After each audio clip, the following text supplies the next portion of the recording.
విచిత్రాల నిధి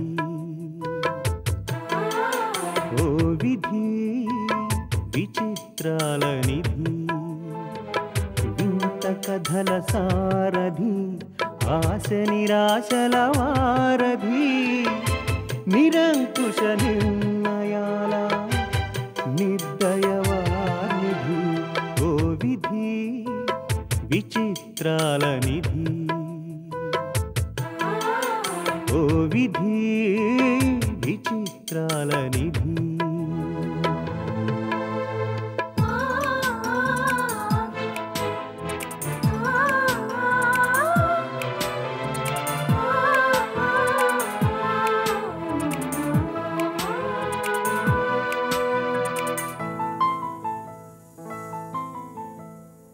అన్నీ ఉన్నాయనిపిస్తూనే అందకుండా చూస్తావు సంపదలెన్నో ఇచ్చి సంతోషం మాత్రం దాచేస్తావు కోరికలని ఉరి తీయాలని నీకెంతో ఉబలాటం ప్రాణాలతో చెలగాటం నీకు చేతివాటం ఓ విధి విచిత్రాల నిధి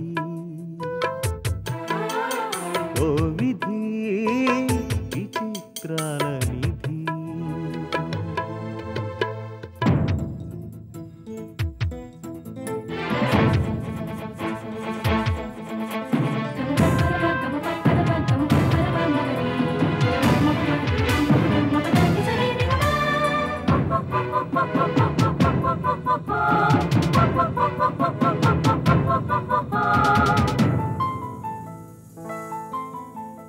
ఊహలు తలకిందులు చేసి ఉనికిని చాటుకుంటావు ఊహించని మలుపులతో ఉసురు పోసుకుంటావు మనసు మమతలపై నీకు అనాదిగా కక్ష నీ చేతిలో మనిషికి మనుగడే ఓ పరీక్ష ఓ విధి విచిత్రాల నిధి ఓ విధి విచిత్రాల నిధి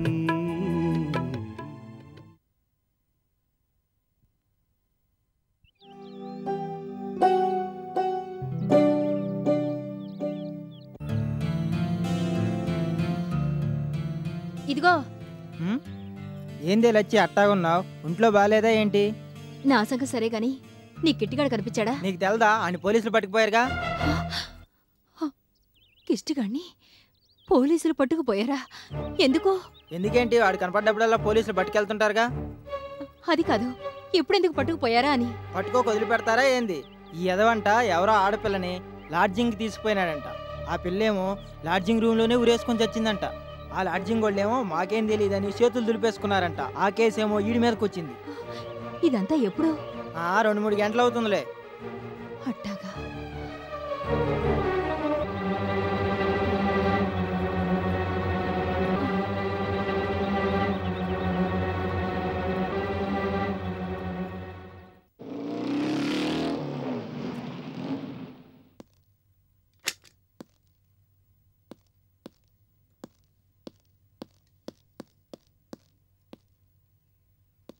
పెద్ద ఆయన ఫోన్ చేశాడా? లేదు సార్. దండాలయ్యా. నువ్వు లక్ష్మిని కూలిపట్ల ఉంటాను. ఆ మధ్య నెక్లెస్ దొంగతనం కేసులో అది నేను తీలేదని అప్పుడే తేలిపోయింది కదా బాబు. ఇప్పుడు గాని నిజంగా తీసావా? నేను ఆ ఇంట్లో పని మానేసి చాలా కాలమైంది బాబు. పని చేసుకునే దానికి 16 ఇళ్ళు. నగలు కాకపోతే వేరే వస్తువులుంటాయి. వస్తువులు అన్నాక కొట్టేయాలని బుద్ధి పుడుతుంది. కొట్టేసుంటావు. ఏమే కరెక్ట్? నేనట్టంటి పాడు పనులు చేసేదాన్ని కాదు బాబు. మరి ఎలాంటి పాడు పనులు అయితే చేస్తావు? సర్లే, పాడు పనుల గురించి తర్వాత మాట్లాడుకుందాం. వచ్చిన పని ఏంటో చెప్పు. కిష్టిగాడున్నాడు కదా బాబు. కిష్టిగాడా? అవునయ్యా. ఏ కిష్టిగాడు? అదేనయ్యా, రిచ్చ కిష్టిగాడు. రిక్షా అంటే ఏ రిక్షా? ఏ రిచ్చా అంటే ఏమని చెప్పమంటారు? ఆ, అదేనయ్యా, లాడ్జింగ్ల కాడికి వెళ్తాడే. ఏ లాడ్జింగులకి? తెలీదయ్యా. అయితే నాకు తెలియదు. ఇప్పుడు ఇక్కడికి పట్టుకొచ్చారని చెప్పారు బాబు. రోజుకి 1,00,000 మంది కిష్టిగాళ్ళని పట్టుకుంటాం. అందులో ఏ కిష్టిగాడంటే చెప్పే? బోకర్ కిష్టిగాడు బాబు. ఓహో, ఇందాకటి నుంచి బ్రోకర్ కిష్టిగాడు గురించా నువ్వు అడిగేది? అవునయ్యా, ఆడేడున్నాడు?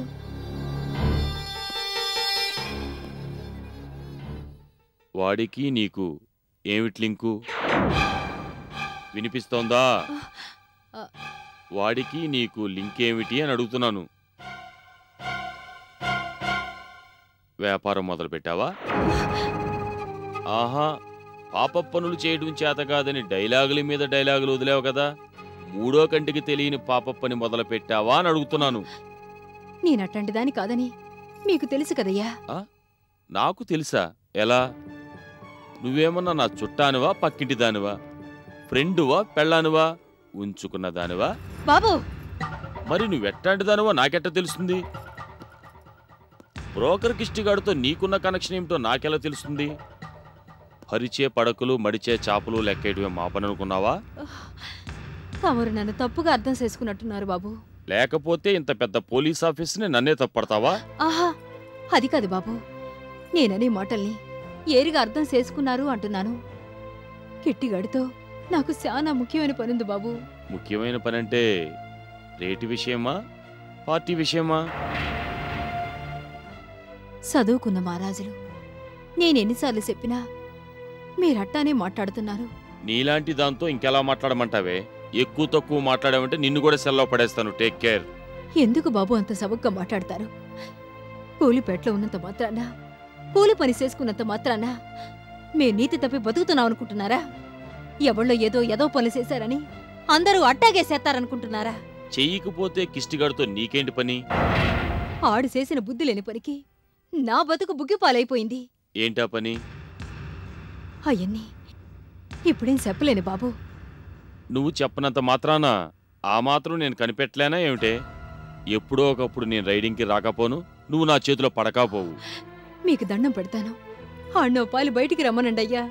అర్జెంటుగా వాడు ఆచూకీ కావాలి మాకు. ఎక్కడున్నాడు చెప్పు. ఓ అమ్మాయి హత్య కేసులో వాడికి సంబంధం ఉంది. అచ్చకేసా? ఎస్. వాడు రెగ్యులర్గా లాడ్జికి తీసుకొచ్చే వాళ్ళల్లో ఓ అమ్మాయి అనుమానాస్పద పరిస్థితుల్లో లాడ్జిలో శవమై తేలింది. ఆ అమ్మాయికి డబ్బాసు చూపించి బలవంతంగా ఒప్పించి తీసుకొచ్చాడని ఆ అమ్మాయి తల్లి చెప్పింది. వాడి కోసమే నిన్నటి నుంచి వెతుకుతున్నాం. వాడెక్కడున్నాడో తెలిసిన వెంటనే వచ్చి మాతో చెప్పాలి. లేదంటే నీ మీద వ్యభిచారం కేసు బనాయించి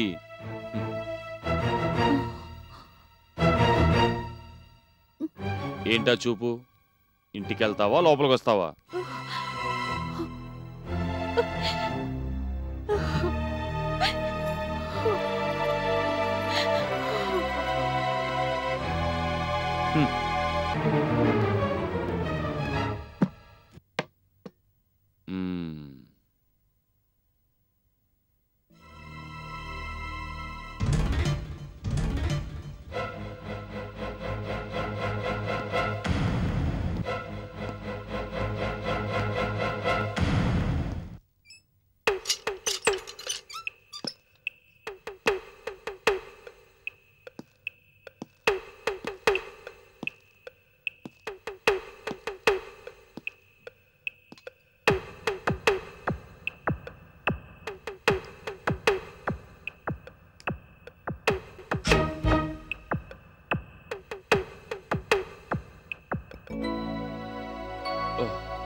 బాధపడకండి మిస్ రోజీ. మిమ్మల్ని కంటికి రెప్పలా చూసుకునే తల్లిగారు, మీకన్నా ముందుగా మీ మంచి చెడ్డల గురించి ఆలోచించే తల్లిగారు మనకి కలేరు. మీరు ఎంతో ఎదిగితే చూడాలని ఆశపడ్డారు. మీరు వ్యాపార విషయాలు చూసుకుంటే తను హాయిగా భగవంతుడి సేవలో గడపొచ్చని ఎంతగానో ఆశపడ్డారు. దేవుడు ఆమెను మిగల్చలేదు, ఆశలను మిగల్చలేదు. జరిగేది జరక్క మానదు కదా, బాధపడకండి. బీడీ, మమ్మీ చనిపోయినందుకు నాకు బాధ కానీ మమ్మీ రెస్పాన్సిబిలిటీస్ మొత్తం టేకప్ చేయాలన్న భయం కానీ నాకు లేవు. ఇదేమిటి రోజీ ఇలా మాట్లాడుతోంది అని ఆశ్చర్యంగా ఉందా? లుక్ బీడీ, ఇందాక నువ్వు అన్నావే జరిగేది జరక్క మానదు అని. ఆ ఫిలాసఫీకి నేను విరుద్ధం. మనిష్టంతో సంబంధం లేకుండా ఏదో జరిగితే దాన్ని మనం యాక్సెప్ట్ చేయడం ఇలా 1-2 సందర్భాల్లో ఒప్పుకుంటాను. కానీ మిగతా విషయాల్లో, మిగతా సందర్భాల్లో నేను చెప్పినట్టే జరగాలి. నేను కోరుకున్నట్టే దానికి పర్యవసానం కూడా ఉండాలి. మీరంతటి సమర్థులే madam. Mummy is no more. డెత్ అనేది ఒక రియాలిటీ. దాన్ని ఫేస్ చేయడం చేతకాని వాళ్ళు లైఫ్ అనే రియాలిటీని కూడా ఫేస్ చేయలేరు. చావుని భరించగలిగిన వాళ్లే జీవితాన్ని కూడా భరించగలరు బీడీ. మమ్మీకి నేనంటే ఇష్టం లేదు, నా ధోరణి ఇష్టం లేదు, నా స్టైల్లో ఫంక్షనింగ్ ఇష్టం లేదు. మమ్మీ చాలా లక్కీ ఫెలో. ఇష్టం లేని వాటిని చూసి ఎక్కువ కాలం బాధపడకుండా త్వరగా వెళ్ళిపోయింది. మీరంటే పెద్ద మేడంకి చాలా ఇష్టం. నేను కాదన్నానా బీడీ? కాకపోతే కూతురుగానే నేనంటే ఇష్టం గాని కొత్తదనం కోరుకునే రోజీ ఆమెకి ఇష్టం లేదు. ప్రార్థనలు ధ్యానాలు చేయని రోజీ ఆమెకిష్టం లేదు. కోరుకున్నది ఎలాగైనా సాధించాలనుకున్న రోజీ ఆమెకిష్టం లేదు. ఆమె రైట్? పెద్ద మేడం మీకోసం తమ ఇష్టాలన్నింటినో మార్చుకున్నారు. మార్చుకుంది ఒక ఇష్టాలే కాదు, తను మారింది. అందుకే మమ్మీ అంటే నాకు చాలా ఇష్టం. చెప్తే వింతగా ఉంటుంది బీడీ. మమ్మీ చనిపోయినట్టుగా లేదు, ఒక ఫ్రెండ్, ఒక క్లోజ్ ఫ్రెండ్ చనిపోయినట్టుగా ఉంది. నాకు మాత్రం ఈ ఇంటి వెలుగు ఆరిపోయినట్టుగా ఉంది. ఈ ఇంటి కళంతా హరించుకుపోయినట్టుగా ఉంది. అంటే నేను ఉండి కూడా వేస్టేనా బీడీ? చచ్చా, నా ఉద్దేశం అది కాదు మేడం. పెద్ద మేడం లాంటి మంచి మనిషిని ఇక ఎక్కడా మనం చూడలేం. ఆఫీసు నుంచి ఏదో క్లారిఫికేషన్స్ కోసం, డెసిషన్స్ కోసం ఫోన్ల మీద ఫోన్లు వస్తున్నాయి. వాటిని నేనే పక్కన పెట్టాను. అలా ఎందుకు చేసావు? ప్రస్తుతం మీ మనసు బాగాలేదు కదా రోజీ. అలా అని ఎవరు చెప్పారు? I'm all right. ఇప్పటికిప్పుడు అంత పెద్ద బాధ్యత నెత్తిన వేసుకోవాలంటే మీకు మాత్రం కష్టమైన పనే కదా. నో, కష్టమేం కాదు. ఇక నుంచి ఈ సామ్రాజ్యం మొత్తానికి నేనే మహారాణినన్న ఫీలింగ్ నన్ను ముందుకు నడిపిస్తుంది. నా బాధ్యతను గుర్తు చేస్తుంది. నా కర్తవ్యం నాకు తెలియజెప్తుంది. ఆఫీస్ వ్యవహారాలు నాకు కొత్తేం కాదు. అప్పుడప్పుడు కొన్ని ఇంపార్టెంట్ ఇష్యూస్లో మమ్మీ నా సలహా కూడా అడుగుతుండేది. కాకపోతే ఇన్నాళ్ళు ఆఫీస్ పనులు చూసుకోవడానికి తనుండేది. ఇప్పుడు లేదు కాబట్టి నేను చూసుకుంటున్నాను. Time and tide wait for none. బిడి, ఆఫీస్ నుంచి కాల్స్ వచ్చినా గానీ, మనుషులు వచ్చినా గానీ నన్ను పిలు. అలాగే మేడం.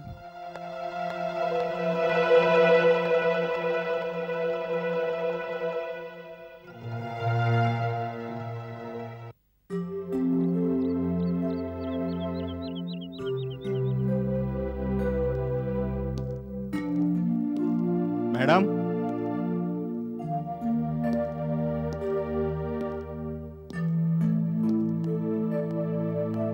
మీరా లాయర్ గారు, రండి కూర్చోండి. అమ్మగారిని పిలుస్తాను. ఓకే.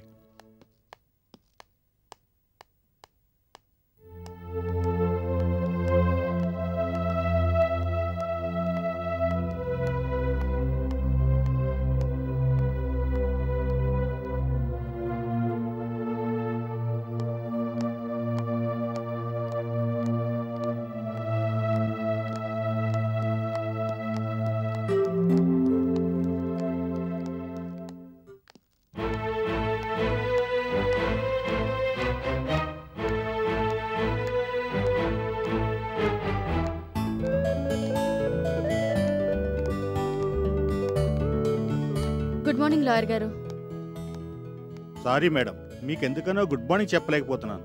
పర్వాలేదండి. మనం బాధపడుతున్నామని అందర్నీ బాధ పెట్టడం ఐ డోంట్ లైక్ ఇట్. అందరూ మీ అంత ధైర్యంగా, మీ అంత గొప్పగా ఆలోచించలేరు కదా మేడం. ఇంతకీ మీరొచ్చిన పని చెప్పలేదు. అది చెప్పడానికే వచ్చాను మేడం. లీగల్గా సెటిల్ చేయవలసిన మ్యాటర్స్ ఏమైనా ఉంటే మీరే సెటిల్ చేయండి. అలాగే మేడం.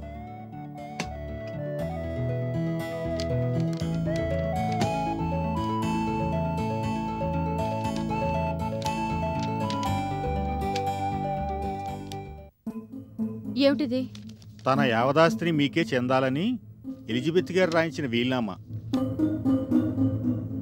చూసారా పెద్ద మేడంకు మీరంటే ఎంత ఇష్టమో. ఈ ఫార్మాలిటీస్ అన్ని ఎందుకు లాయర్ గారు? తన ఆస్తంతా నాకే వస్తుందిగా. అందుకు కాదమ్మా, ఆమె ఆస్తిని కొట్టేయాలని ఎంతో మంది గోతిగా నక్కలా కార్చి కూర్చున్నారు. Is it? ఈ విషయం మమ్మీ నాతో ఇప్పుడు చెప్పలేదే. ఈ విషయం ఆవిడ తెలిస్తే కదా. విలియమ్స్ గారు చనిపోయాక ఎవరెవరు ఎన్ని రకాలుగా ఆస్తి మీద కన్నేశారన్నది మేడం నాకు చెప్పారు. ఈ ఆస్తి వ్యవహారాలు, లిటిగేషన్లు, లీగల్ వ్యవహారాలు డీల్ చేయడం నా వల్ల కాదు, మీరే చూసుకోండి అని నాకు అప్పచెప్పారు. అప్పటి నుంచి ఇప్పటివరకు కూడా ఎలాంటి ఉడిదుడుగులు లేకుండా ఈ వ్యవహారాలు నేనే చూస్తున్నాను. ఎవరెవరు నన్ను బెదిరించారో నాకు తెలుసు, ఎవరెవరు నాకు డబ్బు ఆశ చూపించారో నాకు తెలుసు. వేటికి లొంగకుండా, నమ్ముకున్న న్యాయాన్ని విడవకుండా ఇన్నాళ్ళు నెట్టుకొచ్చాను. That's great.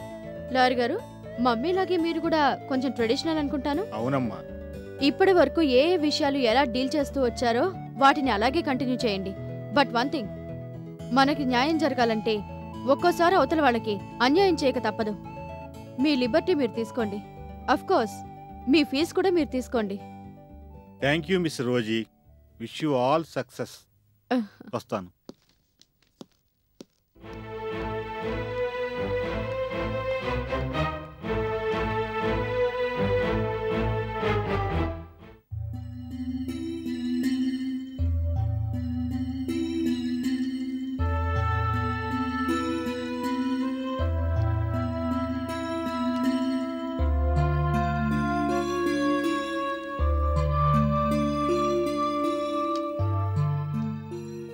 అన్నయ్య, ఏంట్రా అలా ఉన్నావు? పుస్తకాలు చదివి చదివి తల బరువెక్కినట్టుంది. కాస్త టీ కల్పన. అక్కర్లేదు సరళ. అమ్మ చేతి టీ కోసం వెయిట్ చేస్తున్నావేమో. అమ్మా నాన్న బయటికెళ్లారు. ఆహా, చదువుకోవడంలో మునిగిపోయి ఆ విషయం గమనించావో లేదోనని చెప్తున్నా. పోనీ టీ కలిపి ఫ్లాస్క్లో ఉంచినా? అక్కర్లేదు అంటున్నాను కదా. ఏమిట్రా, ఏమైంది? ఎందుకిలా ఉన్నావు? నాకేమీ కాలేదు గాని వెళ్ళి నీ పని చూసుకో. నువ్వెందుకిలా ఉన్నావో నాకు తెలుసు. చెప్పనా? లక్ష్మి గురించి ఆలోచిస్తున్నావు. అవునా? అదేం కాదు. బుకాయించకరా అన్నయ్య, నాకు ఆ మాత్రం తెలియదనుకుంటున్నావా? ఏంటి నీకు తెలిసేది? ఒరేయ్, నువ్వు ఆ మాటలు ఈ మాటలు చెప్పి అమ్మని మభ్యపెట్టగలవు. నాలుగు మంచి మాటలు మాట్లాడి నాన్ననేమార్చగలవు. నేను నీ చెల్లెల్ని, నీ తత్వం తెలిసిన దాన్ని. నా దగ్గర నీ సంగతులు దాచడం నీ వల్ల కాదు. ఖచ్చితంగా నువ్వు ఆలోచిస్తుంది లక్ష్మి గురించే. కాదంటున్నానుగా. కాసేపు నన్ను ఒంటరిగా వదిలేసి వెళ్తావా? వెళ్తాను బాబు. నీ లవ్ స్టోరీ నువ్వు ఒక్కడవే గుర్తు చేసుకుంటూ కూర్చో. నీ చెల్లెలతో ఏం చెప్పక్కర్లేదులే.